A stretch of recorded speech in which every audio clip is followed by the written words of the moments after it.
Hola muchachos, les doy la bienvenida a justo una clase más de su certificación de entrenador personal especializado en apariencia física y salud. El día de hoy, muchachos, quiero hacer una clase un poquito más interactiva. Vamos a estar preguntando muchas cosas y es que sobre todo las cosas que tenemos que ver el día de hoy, pues son ya nada más como para ir afianzando y asentando ideas y si es que hay dudas, ir hablando mucho de las dudas. Obviamente, pues vamos a ir, si es necesario, buscando de manera rápida dónde podemos encontrar la referencia visual de aquello que estamos intentando ejemplificar y pues ya que lo veamos también de manera visual, esto sea más fácil que se comprenda para todos. Primero que nada, muchachos, quisiera comenzar con el abordaje, chicos, de esta cuestión de la alimentación que justo acabamos de ver la clase pasada, de la relación de las kilocalorías con el éxito, vamos a decirle así, la capacidad que tiene una persona de alcanzar sus objetivos. Y bueno, vimos la clase pasada la cuestión de cómo calcularlo, ¿no? ¿Cuáles eran los factores que necesitaba calcularlo? ¿Alguien intentó calcular el suyo? Ya, pues ahora sí que de manera personal.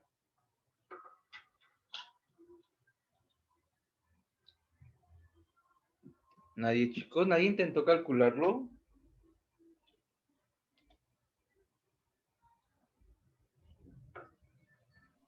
¿Seguros?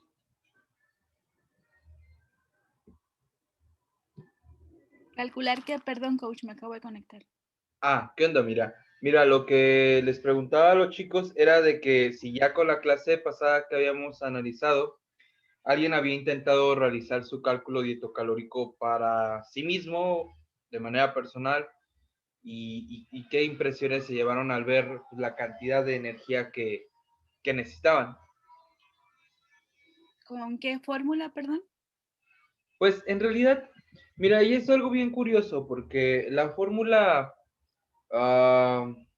no es como tan importante. O sea, si te diste cuenta la vez pasada que estuvimos hablando de esto, utilizamos varias fórmulas y todas son con resultados muy parecidos. La variación es aproximadamente de entre 200, 250 kilocalorías.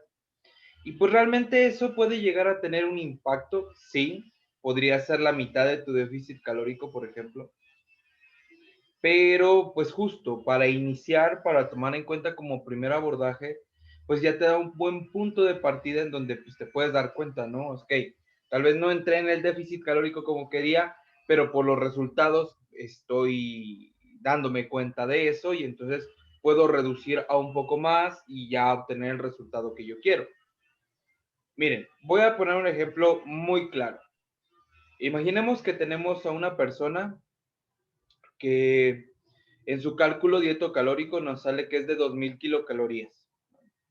Entonces digo, ok, si me voy bajo las estrategias así estándares porque quiere bajar de grasa corporal y le quito 500 kilocalorías y se lo mando, o sea, le mando 1500 calorías nada más. Y esta persona en 15 días no baja el kilo que estoy presupuestando, porque justo le estoy quitando 500 calorías, eso haría que en una semana serían 3500, en 2 semanas serían 7000, y sabemos que justo para perder aproximadamente 1 kilogramo de grasa se necesita quitar 7000 kilocalorías de la dieta, entonces viene y no pierde ese kilo, pierde nada más la mitad. ¿Qué significa eso? Bueno, que el cálculo dietocalórico que yo utilicé, si es que estuvo haciendo bien la dieta, si es que estuvo entrenando, o sea, tomando en cuenta que no hubo errores humanos, eh, significa que estaba pues excedido, que estaba por encima y que todavía puedo reducir un poco más, ya sea en la alimentación, para que esa persona pierda realmente el kilo por semana, digo por quincena.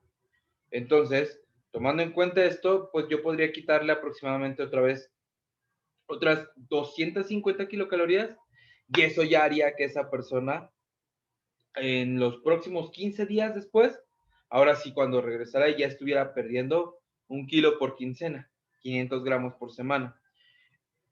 500 gramos por semana, pues sabemos que es la recomendación como estandarizada, la ideal, la que nos dice que es el máximo de peso que podemos perder sin tener inconvenientes de pérdida de masa muscular, y por lo tanto pues, se va a hacer el como más recomendado. Yo en lo personal lo tengo como tope. O sea, si una persona pierde entre 300 gramos por semana, para mí todavía está bien, porque hay que entender que, bueno, al fin y al cabo el cuerpo pues, también tarda en hacer ciertas adaptaciones, tarda en generar las estrategias adecuadas, y entonces tampoco me gusta forzar a que realice algo el cuerpo que tal vez todavía no está entendiendo, y que si yo lo forzara terminaría perdiendo músculo, y desde mi punto de vista el músculo es muchísimo más valioso al momento de ganarlo y difícil, y entonces pues perderlo sería una mala estrategia para mí como preparador, porque voy a tener que invertir después más tiempo en volver a recobrar algo que ya tenía, ¿vale? Entonces, justo, por eso las fórmulas como que en lo personal me parecen intrascendentes. ¿Cuál es la fórmula que yo más recomendaría para la mayoría? La que ustedes se sientan más cómodos haciendo, porque realmente va a ser la que les va a permitir pues tener cierto control. Es cierto que entre más profesional o preciso necesitamos el abordaje, pues sí va a haber algunas que se presenten mejor, ¿no? O sea, si voy a hacerle, por ejemplo, la dieta a mi tía que está empezando a ir al gimnasio, pues seguramente el cálculo rápido de 33 kilocalorías por el peso corporal me baste. Pero, por ejemplo, si le estoy haciendo el cálculo al chavo que va a competir por quinta vez en la Copa Natural, pues sí voy a tal vez utilizar una fórmula que me dé más precisión, como por ejemplo la página que les enseñé de Cunningham, ¿no? En donde venía todos los pasos a seguir para hacer un cálculo dietocalórico general. A ti, Iris, tú que nos estabas comentando que tú estás estudiando nutrición, ¿a ti cuál es la fórmula que te resulta más cómoda de aplicar a los pacientes? Si gustas, puedes prender tu micrófono y compartirlo con nosotros.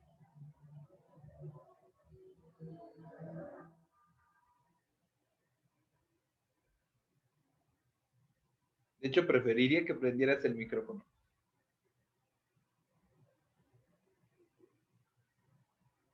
Hola, hola.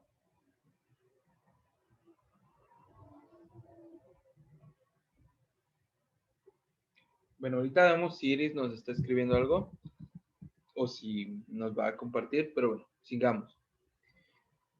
Les preguntaba si alguien le había intentado hacer por sí solo el cálculo, porque quería ver si alguno de ustedes había presentado alguna dificultad al momento de estarlo realizando.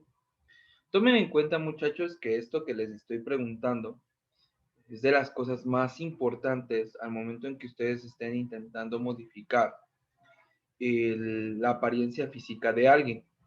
Si ustedes no controlan la dieta y solo controlan el entrenamiento o solo controlan el descanso, o sea, estas tres cosas, algo va a salir mal. Y eso se los digo por experiencia. Yo, como mi formación principal es la de entrenador, le daba mucho más pesos al ejercicio, no le daba tanto énfasis a la parte de la alimentación, y esto sí noté como tenía un impacto fuerte en mis ganancias. O sea, yo iba más lento que aquella misma versión de mí mismo que sí tomó en cuenta la parte de alimentación, y también después cuando le empecé a dar un poco más de énfasis a la parte del descanso, ¿vale? Entonces, miren, a ver, vamos a recopilar súper rápido. ¿Qué es lo primerito que tengo que hacer para poder realizarle la dieta a una persona? ¿Quién me dice? Conocer edad, talla, peso o masa, hábitos alimenticios, y el índice de actividad física. ¿sí? Y bueno, no sé, otros, a lo mejor algunos otros tópicos de salud, como si tiene alguna intolerancia, incluso su cultura, gustos personales, podría ser el presupuesto alimenticio que tiene semanal, entre otras cosas. Muy bien, Amira. Justo, necesitamos saber datos personales para el cálculo. Ahí sí, pues también va a depender un poco de la parte de qué fórmula voy a utilizar. O sea, por ejemplo, si voy a utilizar una fórmula como la de la OMS, pues necesito básicamente necesito saber pues, edad y peso, ¿no? Y género, bueno, género ya vemos que ahí, porque pues, lo clasifican, ¿no? De ahí en fuera, sí necesitamos justo la parte de información social, justo como nos acaba de decir, amiga, saber qué le gusta, qué no le gusta, si tiene algún problema tal vez por su religión, por ejemplo, pues el judío no come cerdo, entonces no le voy a poder mandar jamón, por ejemplo, y ese tipo de cosas. Entonces ahí tenemos que hacer un cuestionario. También importa bastante qué tan saludable esté el cliente, como también había mencionado. No es lo mismo lo que le puedo mandar a una persona que está completamente sana o como alguien que tiene, por ejemplo, que ya no tiene apéndice o alguien que tiene, por ejemplo, síndrome de ovario poliquístico en mujeres o, por ejemplo, alguien que ya es diabético o que es hipertenso, ¿no? Cosas así. Siempre vamos a partir del punto de la dieta equilibrada, digámoslo así.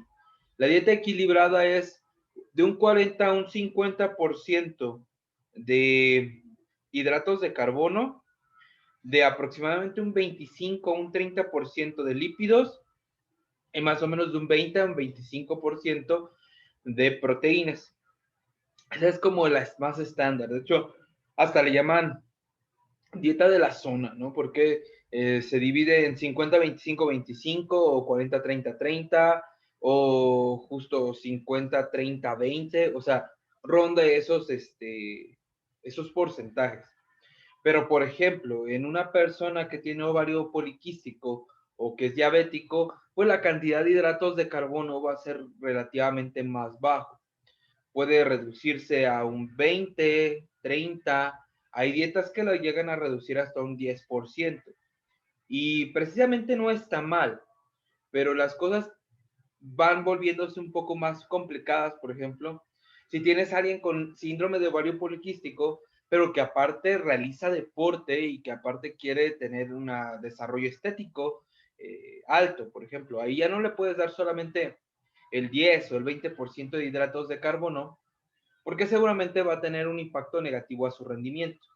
¿Por qué? Porque sabemos que la principal fuente de energía son eso, los hidratos de carbono, de manera inmediata. Por lo tanto, pues, se va a ver una reducción de qué? De la energía biodisponible de manera inmediata y entonces una reducción en su rendimiento. Vas a tener que irlo incrementando, pero claro, o sea, el diabético no lo va a hacer de un momento a otro, o sea, va a empezar con una dieta reducida donde vamos a ir incrementando conforme vayamos viendo pues que él se va sintiendo bien, que él se va sintiendo con más ganas, que él se va sintiendo y va obteniendo resultados. Y de ahí hasta el punto donde vemos que no genere incomodidad o que no genere, por ejemplo, en el caso directo de los diabéticos, pues un desbalance en el nivel de glucosa en sangre. Actualmente ya es bastante sencillo analizar esto, porque pues encontramos que hay, por ejemplo, estos sensores, me parece que se llama Life Free, por ejemplo, el que venden aquí en México, que de hecho la otra vez vi que estaba súper promocionado en TikTok, o sea, en una red social pues muy fugaz, pero estaba haciendo ahí promocionado en donde básicamente te enseñan cómo se coloca el sensor. Y ese sensor pues, tiene una comunicación directa, por ejemplo, con el celular. El celular te puede ir diciendo literal gracias al Bluetooth en tiempo y forma así súper rápido, cómo van tus balances de glucosa, ¿no? Cada cierto tiempo, ahí tú le puedes programar si cada media hora o cada hora o cuántas veces al día quieres que pues justo el celular, gracias al Bluetooth, extraiga pues la información del sensor o el sensor justo manda una señal cuando está siendo ahí peligroso y entonces luego te sale ahí la alarma y ya tú tienes más control. Pero venga, que ese tipo de cosas solo son en este caso para personas que ya están con una patología. Aquí en el chat nos ponen que igual Iris tenía problemas con su red, ¿no? Pero bueno, que ella prefiere Mifflin por el tipo de población. Supongo que te refieres al hecho de que pues, la mayoría de los mexicanos tienen obesidad, ¿no? Entonces casi toda la gente que entra en dieta, pues la relaciona más rápido con perder peso más que con ganar, ¿no? Con ganar masa muscular. Pero pues, sabemos que esto termina siendo pues, complicado porque aunque tú quieras perder peso, siempre, siempre, siempre, siempre tienes que andar contemplando la ganancia del mismo. ¿Por qué? Bueno, porque acuérdense que la estética es esta relación entre cuánta masa muscular hay por cuánta grasa corporal tenemos. Entonces, si todos solo ustedes piensan en bajar, bajar, en mantenerse ligeros, pues ¿cuándo va a ser el momento entonces de ganar? De ganar musculatura y de hacerlos realmente estéticos, ¿no? Bueno, ya que tenemos la información de todo lo que necesita el cliente, ¿qué es lo siguiente que tengo que hacer para lo de la parte de la dieta?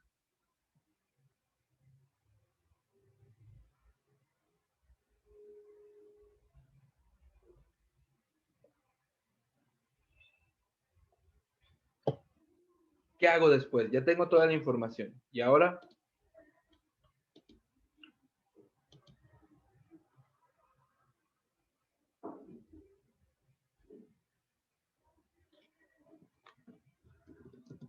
Podría ser el calcular, no sé, digamos en este caso, si quiere aumentar la masa muscular o disminuir la grasa para ver qué tantos, o sea, cuántas kilocalorías son las que uno tiene que consumir. Justo. Lo siguiente sería hacer el cálculo y tomar en cuenta el objetivo que tiene. Yo cuando les hago normalmente en las entrevistas, les hago evaluaciones.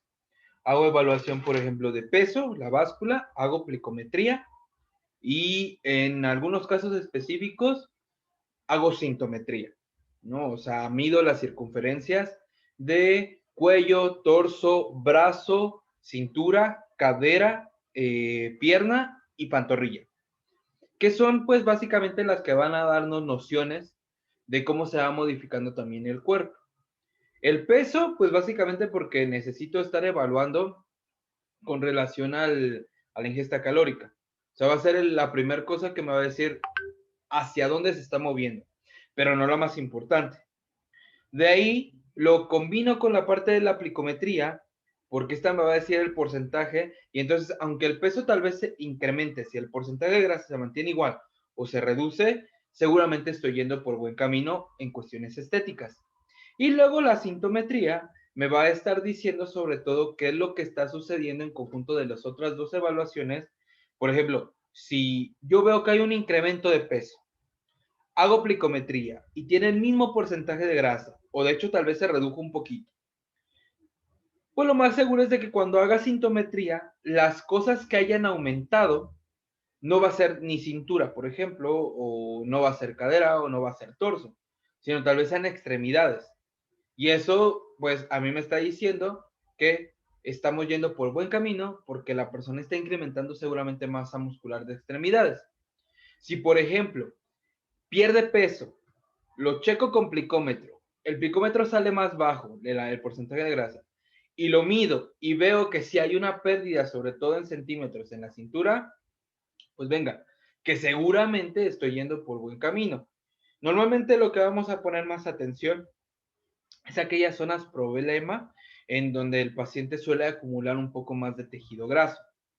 Ahí van a ser seguramente las zonas que más movimiento van a tener al momento que estamos perdiendo grasa, y casi siempre en el momento que estamos aumentando masa muscular, vamos a cuidar mucho que el incremento no sea a nivel medio, o sea, que no sea a nivel cintura, principalmente, porque esto nos va a ir diciendo que justo a los incrementos a ser localizados, ya sea en los extremos, en los diferentes trenes, pues vamos a poder asegurar que es tejido magro, que es tejido muscular. Y eso sumado, obviamente, en algunos casos también, sobre todo ya para las personas que buscan competir en certámenes de fitness o de apariencia física, con un récord pictográfico. Les pido que se saquen básicamente 4 fotos cada 2 semanas o cada mes, depende de cómo quieran la persona. Estas fotos ni siquiera me las tienen que estar compartiendo mío, no me las tienen que estar enseñando. Y eso es más bien porque a veces no tienen todavía tanta confianza o venga, por la razón que sea, pero el chiste es de que exista este récord pictográfico. De frente, completamente de frente, que se vea todo el cuerpo. Obviamente, en el caso de los hombres, pues, se pide que sea en licra, en el short, en algo que no sea, o sea, que permita ver, ¿no? Y en mujeres, normalmente se recomienda que sea en traje de baño o con tobillicra, este tipo de cosas que nos permita analizar los diferentes puntos a evaluar. Y es que en competidores, sobre todo, pues sabemos que la genética cambia tanto la apariencia en el aspecto de que hay quien puede verse muy bien y tal vez tener un porcentaje un poco más alto que el promedio, y hay que tal vez necesita justo al revés, o sea, necesita tal vez un porcentaje más bajo para alcanzar la misma estética de otra persona. Entonces, pues ahí hay que analizar, aparte de que la selección de ejercicios, sobre todo de los asistentes o de los accesorios, no de los principales, sino de los complementarios, se da con base a esas zonas difíciles, a esas zonas que tienen menos desarrollo o a esas zonas que quiero exponenciar porque quiero cubrir un parámetro de jueceo. O sea, porque quiero que se vea más como se supone que debe de verse según los estatutos de la categoría o de la federación en donde yo estoy mandando a mi persona a competir. Entonces, ya que tenemos estas evaluaciones, podemos decidir el objetivo. ¿Por qué? Hay gente que llega y me dice, oye, yo me quiero definir. Y entonces les hago evaluación de peso, peso bajo, plicómetro, porcentaje de grasa normal o bajo, sintometría bajita. ¿Qué significa ahí? Si yo le pongo un déficit calórico, como él me está diciendo, ¿qué creen que sucedería?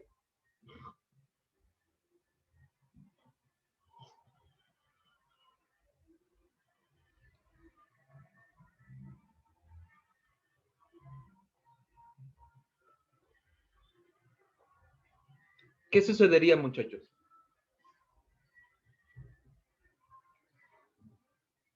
Repito, peso bajo, porcentaje bajo, sintometría baja. Y quiere definir, quiere hacer un déficit calórico. ¿Se lo pongo? ¿Ustedes qué harían? Pero definir qué, porque si las medidas son pequeñas también probablemente también tenga como poco porcentaje de músculo, ¿no? Exacto, exacto. Muy bien, Amira. Ahí, pues yo tendría que explicarle al cliente que no podemos entrar en un periodo de definición, porque no hay que definir. O sea, seguramente si yo le pongo el déficit calórico y perdemos 3, 4, 5% de grasa, va a ser muy difícil primero porque va a estar comiendo muy poco. Y esto es porque pues, de por sí es pequeño, ¿no? Entonces, psicológicamente esto va a estar cañón. Número 2, seguramente él se empezaría a ver solamente muy delgado, pero como no hay una cantidad suficiente de musculatura, seguramente no alcanzaría a verse esa partición muscular, mínimamente no al grado que él quiere. Y número 2, perdón, y número 3, esto terminaría generando que posiblemente este cliente abandone el proceso por el hecho de haber obtenido lo que él creía que necesitaba, pero no haber logrado el objetivo de apariencia que él deseaba. Y entonces ahí es donde nosotros tenemos que decirle, oye, mira, con base en tu análisis, lo primero que debemos de hacer es entrar a un periodo de ganancia muscular. Para eso tengo que darte un superávit calórico, tienes que tener un entrenamiento cargado hacia la ganancia de fuerza y tienes que tener un descanso suficiente para poder recuperarte del entrenamiento. Y entonces ya se lo expones. Esto es lo que deberíamos de hacer. Y le explicas, ¿no? Seguramente después de estas 4, 6 u 8 semanas, dependiendo de cómo vaya reaccionando tu cuerpo, ya podemos después hacer un periodo de definición en donde lo poquito de grasa que vayas a ganar, porque seguramente vas a ganar un poco de grasa, la vamos a poder eliminar y vamos a poder eliminar también un pelín extra para que ahora sí tengas una mejora en tu apariencia y en este aspecto te veas bastante más definido. Definido entendiéndose porque se vean justo estas particiones musculares, ¿vale? Si en el caso contrario hago pesaje, sale alto en plicometría, pero el peso no está tan elevado, y la hago sintometría y tampoco es tan elevada, ¿qué creen ustedes que signifique eso? Peso normal, porcentaje alto, sintometría baja. ¿Qué significa eso?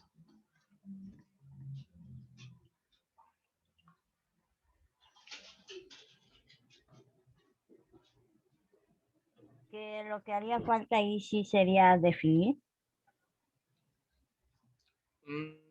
Más o menos. ¿Han escuchado el término de algo, creo que en español le llaman algo así como gordiflacos? En inglés les llaman skinny fats. ¿Habían escuchado el término? Es muy común en la industria del fitness. ¿Saben qué es un skinny fat, un gordiflaco?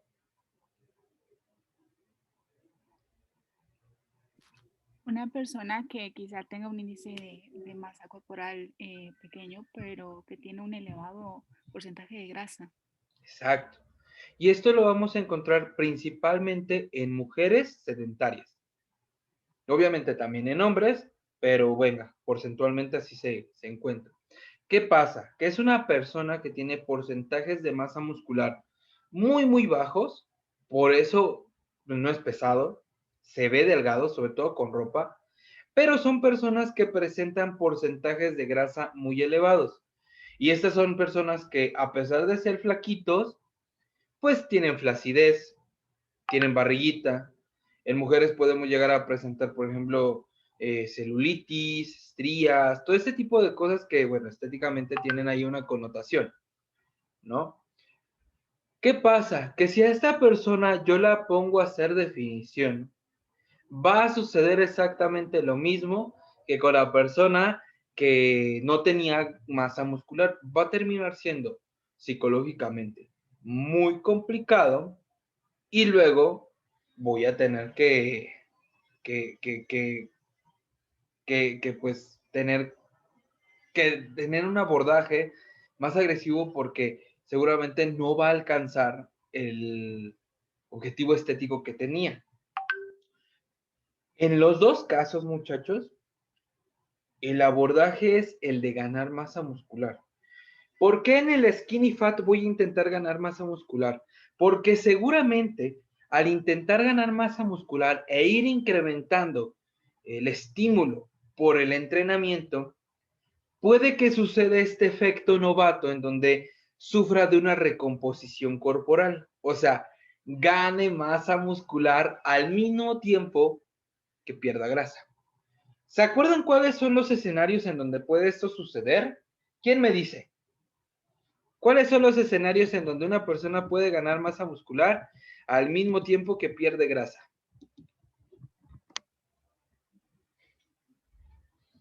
Podría ser en una recomposición, creo que se llama, que es cuando ¿Sí? hemos tenido, ¿Cómo se dan? O sea, ¿cuáles son esos escenarios en donde hay una recomposición?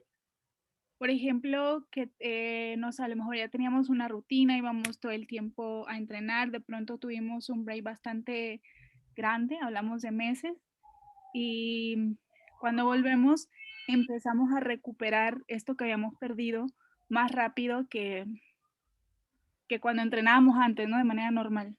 Okay. Y el otro sería, pues, en un novato, en una persona primariza. Ok, muy bien, Amira. Justo, cuando somos muy novatos, cualquier estímulo nos va a dar una ganancia relativamente rápida. Por eso el primer año de la mayoría de los del gimnasio es así como wow, ¿no? Se llega la gente y si se compromete, pues termina teniendo cambios muy significativos. La segunda, justo como nos menciona su compañera, es cuando tenemos un parón. Por ejemplo, ahorita que fue lo de la pandemia y la cuarentena, Al momento que hubo la reintegración a los gimnasios, aproximadamente, según la ciencia, nos tardamos la mitad del tiempo que nos habíamos tardado inicialmente, o del parón, mejor dicho, en recuperar el nivel que teníamos antes. O sea, por ejemplo, si ustedes no entrenaron los primeros 6 meses de esta cuarentena, que fue más o menos el tiempo largo en los que cerraron los gimnasios, y recobraron el entrenamiento, en menos de 3 meses ustedes debieron de haber podido alcanzar el nivel que tenían antes. En este segundo parón, que duró aproximadamente 5 semanas, si ustedes respetaron ahí la parte de la cuarentena, al momento que intentaron regresar, debieron de haberse tardado solamente de 2 a 3 semanas, aproximadamente. Y ahí es donde podemos sufrir una recomposición.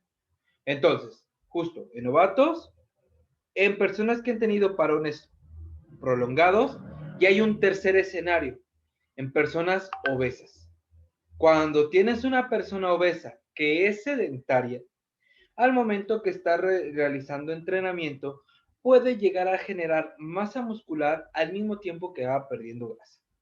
Y esto es por la situación hormonal, por la situación metabólica que tiene, que está alterada. Al momento en que tú das un estímulo e intentas regenerar esa alteración, pues pasa a ser una revolución completa a nivel fisiológico y obviamente puede llegar a tener muy, muy buenos beneficios, ¿vale?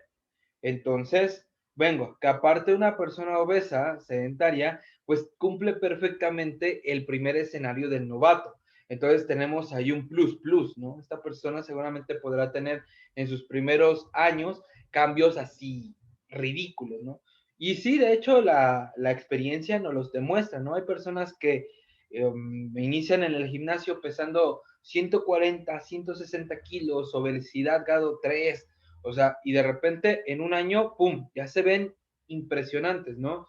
Bueno, tienen un cambio así de 50 kilos menos y ganancia muscular, y que ahí hay ciertas implicaciones, por ejemplo, con el tejido de la piel, pero venga, que hasta ahí operaciones específicas para el recorte y la reestructuración, por ejemplo, en personas que pierden tanto peso porque la piel ya no alcanza a regenerarse, ¿vale? Esta parte de la recomposición corporal, muchachos, tenemos que aprovecharla con la mayoría de la gente novata. ¿Para qué? Para que ese principio, cuando nosotros estemos iniciando, pues nos enfoquemos en ganar masa muscular, sabiendo que también vamos a perder grasa de refil. Y entonces nos acerquemos más a ese objetivo estético que estas personas están intentando alcanzar. Dime, Carlos. Ah, sí, es que estaba escuchando lo que dijo ahorita de que también así que puede ser que en un año ya se vean impresionantes, pero ahí también tiene que ver lo que dijo, ¿no? La genética. Sí, claro. Es que depende más de la condición en la que van. La genética es muy curioso porque se va a extremos. O la sobrevaloran o la infravaloran mucho. La sobrevaloran en el aspecto de que de repente la gente, todos creen que tienen mala genética. Dice, no, es que yo hago esto y ya engordo, yo hago esto y no. O sea, cuando en realidad es más bien el contexto del cliente, ¿no? No es de que la mayoría, muchachos, tenemos una genética regular, estándar, normalita. Una mala genética, pues es aquellas personas que nacen con una disfunción, con alguna variabilidad que les impide alcanzar sus capacidades, ¿no? Personas que tienen, por ejemplo, algunos síndromes, personas que tienen alguna variación en la capacidad cognitiva, personas que tienen alguna discapacidad motriz, por ejemplo. Ellos podríamos decir que, pues sí, ni modo, les tocó el lado feo de la ruleta de la genética, ¿no? Que te falta un piecito, que te falta una pierna, que te falta el brazo, que tú naciste con una variación escoliótica tremenda, ¿no? Por ejemplo. Ok, ahí sí podemos decir, ok, la ruleta, la lotería genética no te benefició. Pero si se dan cuenta, el porcentaje de personas que nacen con estas variaciones es pequeño. Pues pasa lo mismo con el otro. O sea, personas que nacen con una sensibilidad altísima al entrenamiento, con una recuperación mejorada, con una capacidad de desarrollo de fuerza alta, también son poquitas. La mayoría estamos más bien en el medio del espectro. Entonces, sí importa la genética, pero sobre todo importa más el contexto y el trabajo que haga la gente, ¿vale? Juan, ¿tenías alguna otra opinión o algo más que quisieras abordar? No, nada más era eso, coach. Quería saber eso. O sea, sí importa, pero es que, ¿saben qué? Es muy complicado predecir la respuesta genética de alguien. O sea, al fin y al cabo, la única manera en la que podríamos decir si alguien tiene una buena o una mala respuesta al entrenamiento es cuando logramos que esa persona haga las cosas de manera optimizada por un tiempo prolongado. O sea, imagínense aventarse 2, 3 años comiendo, durmiendo y entrenando de manera así, perfecta. Y así ya podríamos decir, ok, te cuesta trabajo ganar o eres muy sensible o eres del promedio. Pero la mayoría de la gente, sinceramente, no es tan constante. O sea, no optimiza todo. O sea, o si es constante en el entreno, no es constante en su dieta. O si es constante en la dieta y en el entreno, descansa mal. O si hace bien dieta y descansa bien, tal vez no es tan constante en el entreno. O sea, siempre hay cosas que podemos optimizar. ¿Vale? Bueno, entonces, ya que tenemos el objetivo, ya que tenemos toda la información que sacamos de estas valoraciones, ya que tenemos el cálculo dietocalórico y que por lo tanto puedo decidir si voy a incrementar las calorías o si voy a bajar las calorías, ¿qué sería lo siguiente?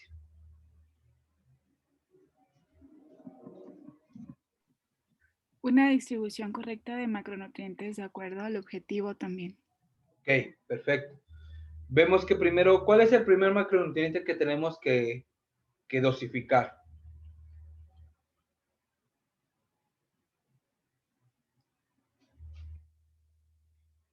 Ya que vamos a hacer esta distribución. ¿Cuál sería el más importante, chavos? En el aspecto de prioridades para la estética. La proteína. Exacto. Entonces, calculamos el nivel de proteína, ¿no? De 1.8 a 2.2 si queremos ganar masa muscular y posiblemente un poquito más alto si queremos hacer una etapa de definición. ¿Se acuerdan eso? Que habíamos dicho que un poco más alto de proteína para proteger la musculatura, ayudarnos a tener mayor saciedad. Entonces, calculamos, ¿no? ¿Cuál sería el siguiente?